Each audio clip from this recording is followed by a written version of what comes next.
I hope you've saved your fragments and your echoes because we've got lots of skins coming this week. Let's begin. I'll quickly brush over what we got last week. So last week we got the 5th anniversary event where we got login rewards, where if we logged in we get 10 essences. We got a 40% off skin discount card. We got the Castles United Unfinished Chapter Week 1 event. We also got the Adventurer's Guide where you could complete quests to get graffiti, standby motion unlock cards, and more rewards. And if you completed all 3 weeks, you would also get an A tier unlock card that's permanent. We got a daily login event where you could receive tons of rewards, tons of different things, and if you interacted with the login, you'd also get a B tier skin unlock card and more rewards, and all characters were free, excluding Opera Singer. Of course, with the anniversary event, we also got the anniversary essence that brought along the S tier skin for photographer that's called Necromancer, and it brought along 2 A tiers, 1 for patient and 1 for psychologist. They added new Echo recharge reward packages. If you wanted to purchase echoes, you would get extra bonuses, including more essences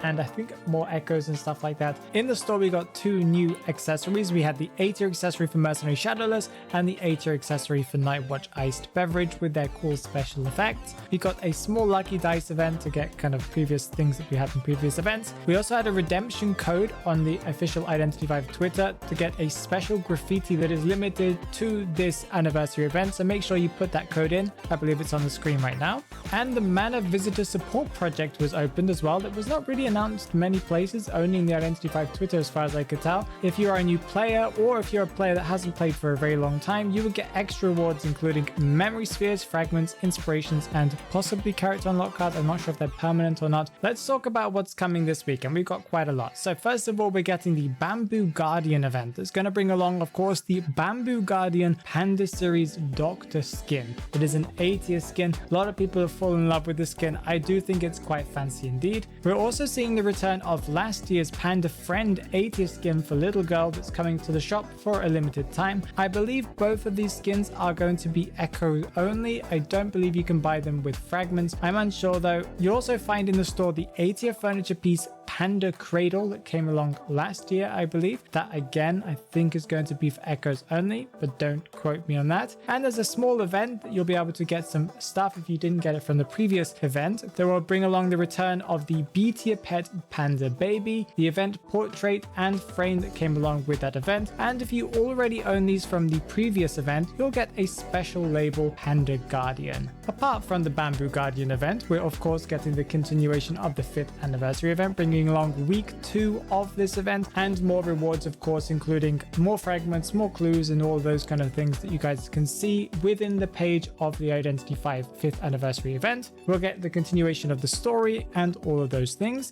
As we are in the 5th anniversary, we're also going to see the special S tier skin that comes along with this anniversary that's called the Half Elf Knight. This is for Gravekeeper, and it also has a special A tier accessory called World Tree's Blessing. And you'll be able to buy this skin, as far as I can tell, for fragments or for echoes, and you can buy them separately, the accessory and the skin, or you can buy them together in the Half Elf's Journey package. Do you think those were too many skins? Well, we still got more coming this week. We're also getting the return of the Gardener Monstrous Bird S tier skin and Ripper's Tuberose skins from previous anniversary events. They are going to be returning to the store as well, along with their accessories. So 1 accessory for Gardener and 1 accessory for Ripper that came along with those skins. Make sure that you have some fragments laying around so you can buy these. These are going to be worth the usual prices for S tiers as far as I can tell. Another 5th anniversary kind of mode that we're getting is the 5th anniversary event special mode daily task rewards. Unsure what this is, but apparently there are rewards that come along with this event, including rewards for a portrait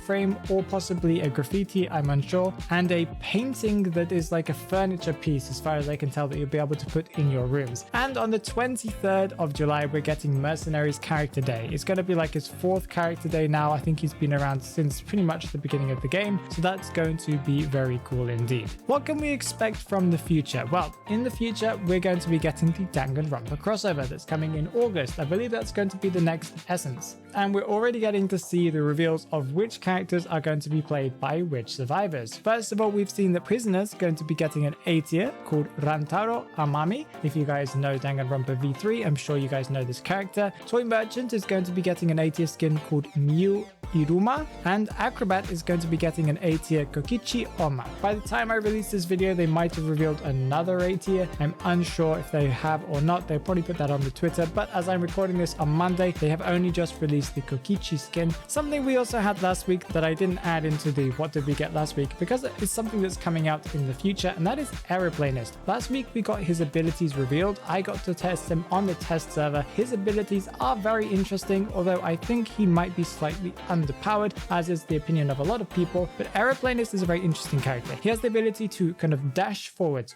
quite a long distance, but he gets 3 charges, of which each of those 3 charges will push him in 3 different directions per charge. For example, you will dash forwards and then dash left and then dash right. And then the next time you use your ability, it will have a different sequence, maybe forwards, right, left, or forwards, forwards, forwards, or forwards, right, right, so on, so on. Every time you use your ability and you only have 3 charges per one, you will be forced, if you press the first dash, to use the other 2 dashes. You cannot cancel it. He also has the ability to fly in the air, although he only has 1 charge of that, so he can only do the fly ability once per match. That fly ability will push him up in the air, and then he'll be able to use one of his charges of his dashes to do 3 aerial dashes that will help him travel even further than if he were on the ground. He doesn't fly that high up in the sky, meaning that there are a lot of obstacles that you can't get over. There are some walls you can get over, but you can't actually go through a lot of windows because those windows will be blocked by the top of the window.